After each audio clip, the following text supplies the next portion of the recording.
no, I don't believe in doing that. No, why not? If it's working for him, maybe it'll work for you. Why not give it a shot?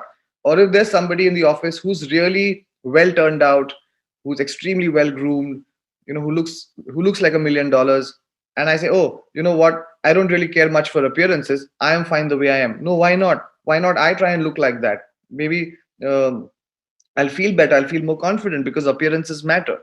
So, what I would suggest is observe these few people in your ecosystem who really do some of the things really well.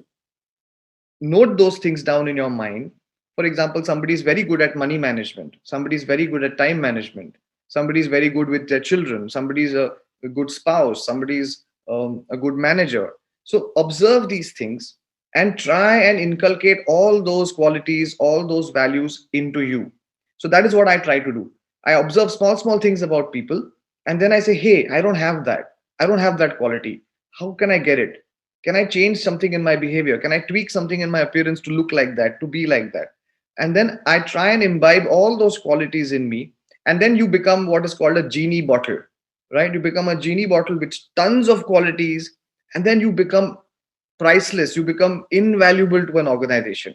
Here's a guy who's my go to person, who I can, reach out for any work. He's capable, he's on time, he's smart, he can speak his way through things, and you become the go-to guy for any organization, for even for any family. So that's what I believe you need to do in terms of getting new qualities and continuously reinventing your version year on year, month on month. And that's the only way to progress. Like, for example, as a speaker or as a trainer, if I have spoken about something to you which is on the lines of rediscovering yourself today, and tomorrow if we have another session, you will expect me to give you something new. If I say the same thing again, you'll say, you know what, Chirag, I've heard this before. It's a bit boring. Let's not go there. Give me something new, which I'm interested in. Similarly, organizations are also asking that of you, saying, if I was doing a particular task in a certain way, now I do it in a much faster way, in a more efficient way at less cost. Now, these are the guys who will be valued.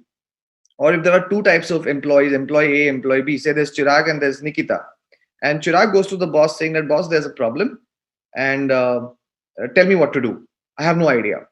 And then there's Nikita, who's employee B. She goes to the boss and she says, boss, here is the problem. And here are the two solutions that I have thought of in my own wisdom. I have thought of the cost implications of both solution A and solution B. And what I feel is solution B works better for us. And this is my recommendation. So I need your verbal approval and I'm going ahead with it. Which employee do you think will be more valuable to that boss? It'll obviously be Nikita, because she's become a part of the solution and Chirag still remains a part of the problem. So another part of reinventing yourself is ask yourselves, how many times am I a part of the solution versus being a part of the problem, where I am always going to someone else to fix my issues. Those people really, so organizations lose interest in such people after a while.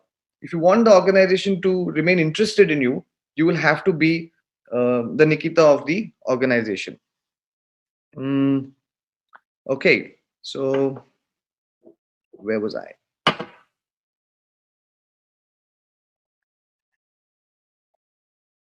Next point is, um, we have to. I hope you've got your writing pads and your pens close by.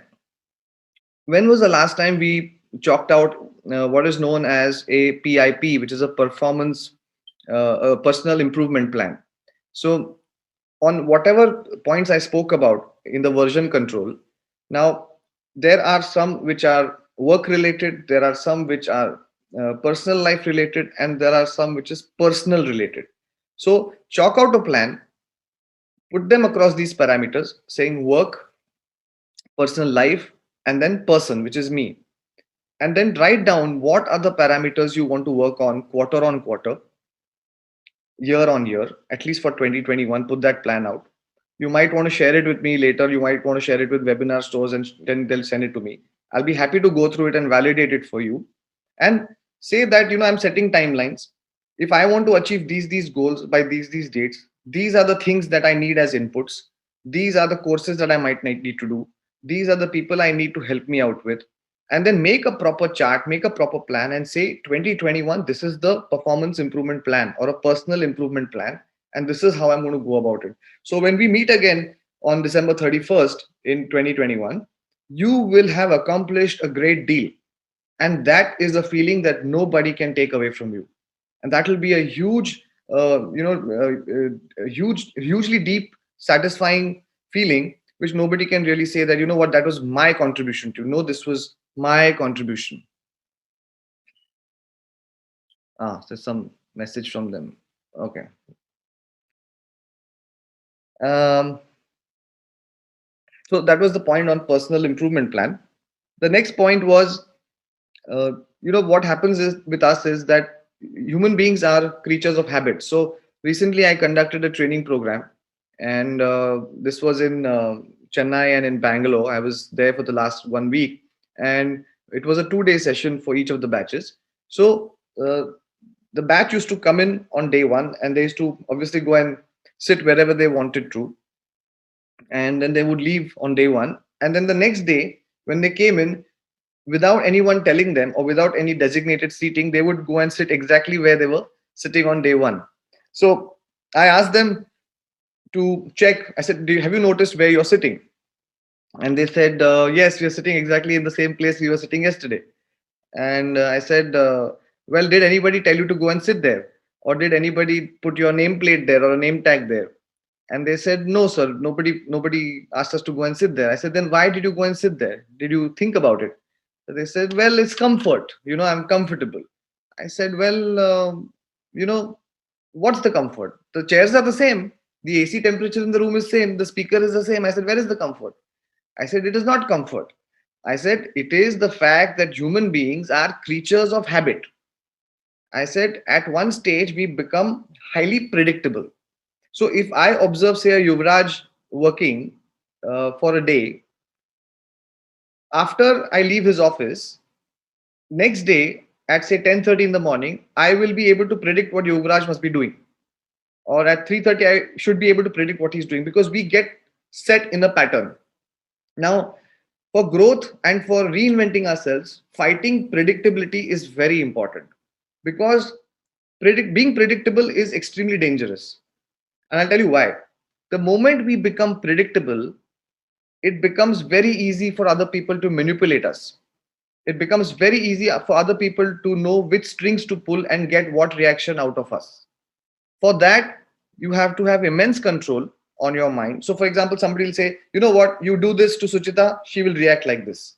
And then just for the fun of it, people do it just to watch. Say that, hey, you know what, watch now how I do this, and you see her reaction. And then they sit back and have a good laugh. This is predictability.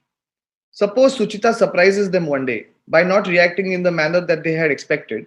They will be shocked. She will shock the world. She'll shock the system. Saying that, I expected her to get annoyed at this, or I expected her to get very happy at this, but she didn't. The reaction was totally unpredicted. That is very important, ladies and gentlemen. You will have to break predictable patterns in your workplace, in your daily routines. So try and find a different pattern for every different day, and that will make your work and your lives more enjoyable. Saying Mondays I do things this way, Tuesday I do things this way, Wednesdays I go here and meet these people. So it's very important to break that predictability. Like in many organizations, people will go and have their lunch with the same people every day. Why? How will you grow if you're not going to go and meet new people and ask them what's happening with them? So I suggest to a lot of staff in organizations saying that go and change your groups every day, sit with different people. And people where there are huge organizations, there's a massive opportunity to network and to get to know people. So fight predictability in your lives. Don't let anybody know what your next move is going to be.